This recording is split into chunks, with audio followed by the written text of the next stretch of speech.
Well, good afternoon. Welcome to Gooder Days on the Great Loop.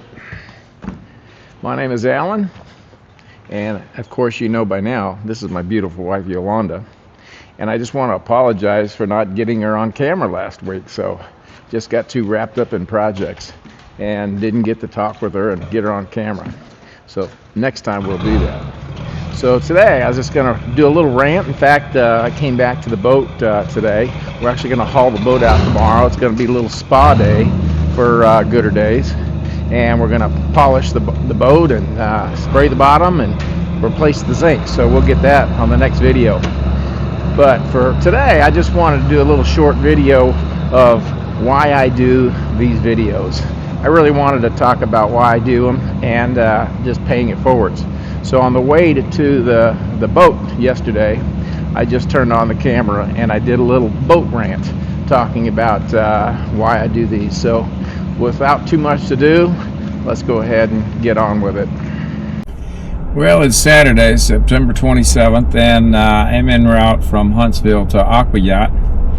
We've got a little construction going on here, so I've got some time. I just thought I would chat a little bit about why I'm doing these videos. I really enjoyed doing the videos to kind of really pay it forwards. When I was learning about the loop, I spent a lot of hours watching about boats, what kind of boats do good on the loop, and experiences with boats. So number one is I really learned a lot from other people blogging their experiences about buying their boats and where and so forth, and the different types of boats and all the different boat tours. So thanks to all y'all that did those videos, and so I just kind of like paying it forward. So the problem is I'm not doing this for money, and I don't want to spend a lot of time cutting and editing videos. So a lot of my videos are just going to be talk and shoot type of videos and maybe some photos and whatnot, but I really don't want to spend 40 hours a week doing videos. So I'm trying to really do this as a one cut and done, where I just talk to the camera, throw some pictures together, and put it up there. And I hope it becomes of value to somebody, because like I said, I really want to pay it forwards. I really get a lot of value out of watching YouTube, because when I first learned to sail many years ago, when I was out in the Pacific Ocean, that's where I learned. I learned everything about sailing in the Hawaiian Islands and sailing up to Alaska. Learned it on YouTube, watching other videos of people that did it, that went before me. So even though I was a sailor, I've never sailed to Hawaii or sailed to Alaska. So I followed blogs that talked about what they did, how they planned, what they, and how they did it. So again, YouTube is a great value for that, and that's really what I'm trying to do is just put some videos together that people can understand what it takes to buy a boat, to go on the loop. There's a lot out there, and so I go ask myself, well, why do you want to do another one? Well, two, I do enjoy making the videos, but number two is the fact that somebody might get some value out of it. I just say a couple things that might save them a lot of time or a lot of money. And so my videos, I hope, are not going to be a bunch of rambling on where you have to fast forward, because I do that myself. I'm not interested on family on a boat.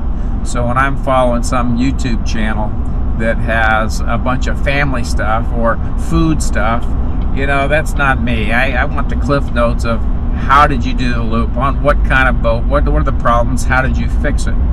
So a lot of my stuff is going to be about that. I mean, that's what I wanted to see. That's what I wanted to learn. So I'm really going to try and not do a lot of touristy stuff on the places we've been and done. Now, you could be wrong. Once we do the loop, I may start enjoying that too.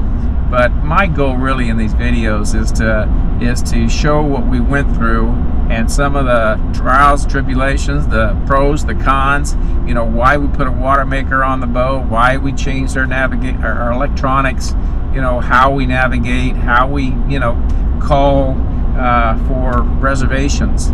This whole safe harbor thing is, I've seen a lot of questions on that about, should you have a safe harbor membership? Do you get value out of that?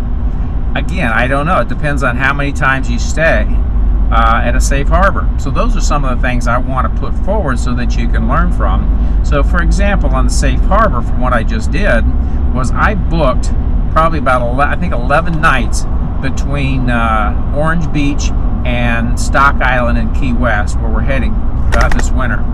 And so we're going to be staying at Safe Harbor Sportsman. We're going to be staying at Niceville, there in Destin. We're going to be staying in Palmetto, which is near, it's called Gotta Point. We're going to be staying at Burnt Store, and then we're going to be staying at Marathon Safe Harbor. So all those are part of the Safe Harbor family. Now, I spend probably $500 a month for an outdoor slip. We'll talk about that in a minute. But those nights, if you just add up what it would cost to stay in those marinas, it'd probably be about $2,000, because it runs roughly around $200 a night to stay at these places. So that's how much I would save by spending $500 a month. Now you got to remember, that's monthly, so over a year that's $6,000 a year. So that would be my goal, is to save $6,000 a year as we travel. So there's $2,000. But then you can also say, well, if I didn't have Safe Harbor, I'd anchor out more. But we like to go to the docks. We love the Safe Harbor. We love the amenities, the restaurants, walk into that. So that's just us. And we'll cover some of that, especially in Orange Beach. So what our schedule is using Safe Harbor is we're planning on that through January. And so that'll save us $2,000. Also, anytime we fuel up, we can fuel up at Sportsman, we can fill up all those different places, and we get $1 to $1.20 off per gallon. So when you're filling up 200 gallons a shot, that's pretty significant. We can save another $1,000 in just fuel over the course of the winter or the first 4 or 5 months. That's $3,000. So we're up to $3,000 in the first 6 months. So that's par for the course. That's kind of a break even. But we can certainly stay more or less at Safe Harbor. So we'll see how that works out, how that plays out over the next 6 months. But the plan is we're leaving in November, and we're going to make these videos as we're going down the lock system, down the rivers, the Tom Bigby Waterway, all the way to Orange Beach, where we're going to be at the rendezvous, the AGLCA rendezvous. We'll open up our boat for a looper crawl, so hope to see you out there for that, and we can talk more about boats, because I love talking about boats. So let's go see some boats at the AGLCA, and then after that we're actually going to take a little vacation from our vacation loop, and we've got a cruise lined up in San Juan, Puerto Rico for a week. So we're going to fly off the boat right after Thanksgiving, and after the AGLC we'll leave it there, and then we're going to go to San Juan for a week cruise, then come back, and we'll pick up the loop around December 10th, where we'll head on to Key West. So that should give us about 20 days to make it down to Key West, which I'm hoping is enough. So we'll see. So anyways, back to why I make these videos and this rant, so it's not so rambling, is I really want to pay it forwards and let you know how we're doing the loop, because everybody does the loop different, and so that's why I enjoyed watching other people's loops. We're not doing it on a budget, but we're not going to try and break the bank either. My wife and I, we like to stay at docks because we like dock tales. We like to socialize. We like the amenities. We don't have a dog, but if we had a dog, that would be a good thing too. And I'm afraid, more times, like I said in one of the other videos, I'm going to go home, we're going to have a dog, because my wife's going to be lonely for me being on this boat. So I really got to make sure I get back in time, or we're going to end up with a four-legged fuzzy running around. And that's okay with me if we get a dog, because a lot of people do boats and do the loops with the dog. It's just another challenge, taking the dog to shore when you have to or can, teaching it how to use a mat on the boat. But also, we fly back and forth a lot from the boat to home. And so when we got to go back for doctor visits or other trips or visits that we're going to do, then we got to worry about what are we going to do with the dog, how are we going to take it. So rule number one about dogs, if we do get a dog, it's going to be a small dog, because we want to be able to fit it under the seat as we take it on an airplane. We don't want a big giant poodle. So kudos to y'all that have big dogs, labs, and big doodles and all that. Great for you guys, but I'm not doing that. So if we get a dog, it's going to be a small dog that goes under the seat. So that may happen this year, may happen next year, we don't know. So anyways, that's enough about rambling about that. So again, back to the videos. I'm going to put as much information as I can out there about things we're doing to the boat, on the boat, where we're going, how we're doing it, so that you can say, oh, maybe we'll do that, or maybe we won't do that. Now, I'm sure there's going to be a lot of critiquing about what we do, but again, when you do the loop and you buy a boat, it's your loop, and you do it your way. One thing that I say all the time when we're out in the RV or we're traveling or on the boat, I just hope and plan and wish and pray that we don't hurt ourselves and we don't break something that costs us too much money. So those are the two rules that I have, besides, of course, the main one: stay on the boat. Don't get off the boat, because when you get off the boat, you fall in the water. That's not a good thing either. So stay on the boat. That was one of the things when we sailed from Hawaii to Alaska. When you're outside the boat, you're strapped on. That's a little different story when you're crossing oceans like we did from Hawaii to Alaska. Because when you're outside that boat, it's 16,000 feet of water, you're 1,000 miles from shore, you fall overboard, within 5 minutes, you're gone. We're not going to find you because of currents and winds and waves and everything else. We just can't see you. So I made a rule that anytime you go outside the boat, you put that leash on, you put a jack line on, and you hook onto the boat if you're going to go outside. I don't care if it's to pee or if it's to just watch the dolphins jump. So anyways, you got to have a lot of rules like that because it's very important, because people can die. People can get hurt. So you can slip and fall. In fact, speaking of slipping and falling, one of the things that comes to mind is I see a lot of these things bare feet only, no shoes on a boat. Personally, I'm going like, I want people to wear shoes on the exterior of my boat because I think it's dangerous to be barefoot on fiberglass. It's very slippery. You can slip, you can break a toe, it's just not safe. So to keep the cleanliness of the boat, as you got to have a second pair of shoes that you just wear on the boat. Because what is not good is wearing street shoes onto a boat. There might be pebbles, gum, crap on the soles that scratch and tear up the boat.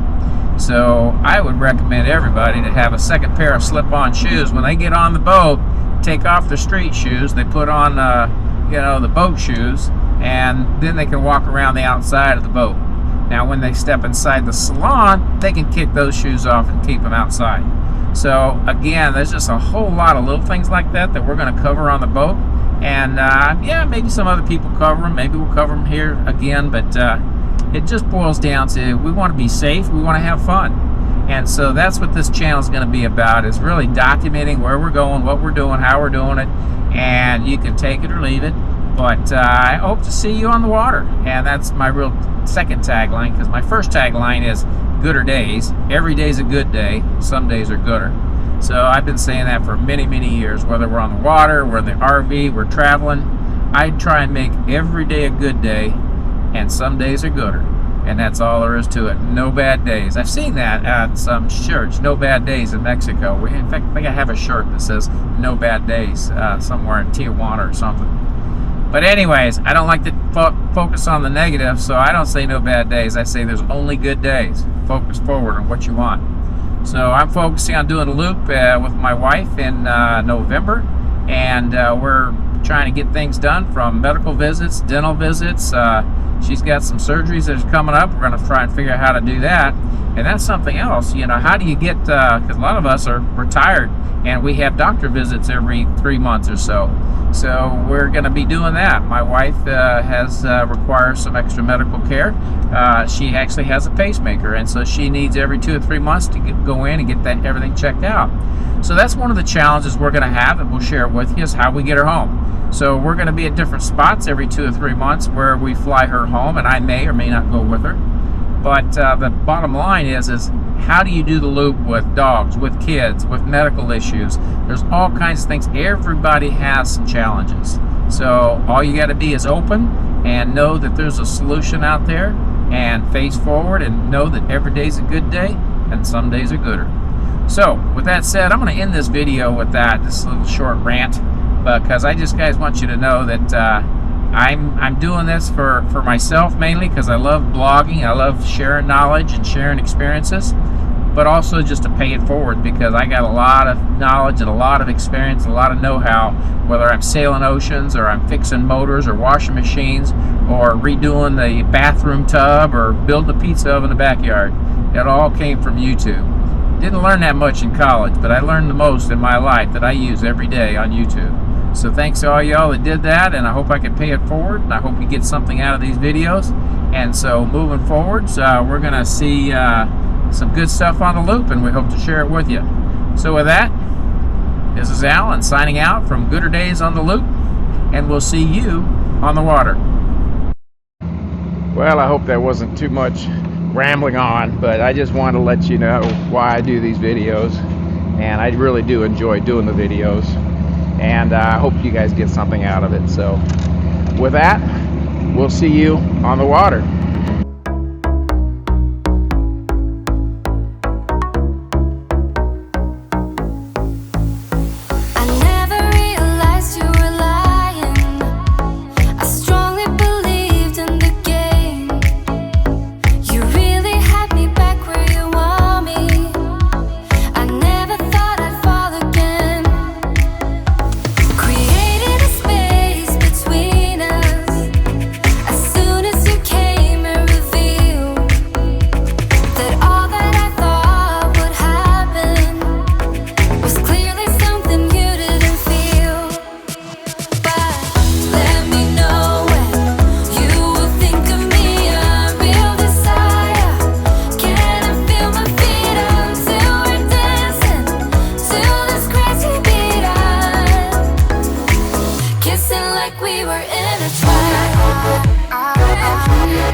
Kissing